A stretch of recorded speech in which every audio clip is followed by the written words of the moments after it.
بسم الله الرحمن الرحیم.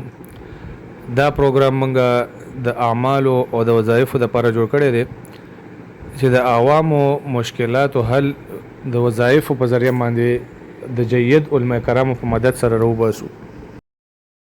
د قرض د ادایګۍ لپاره وظیفه. بسم الله الرحمن الرحیم.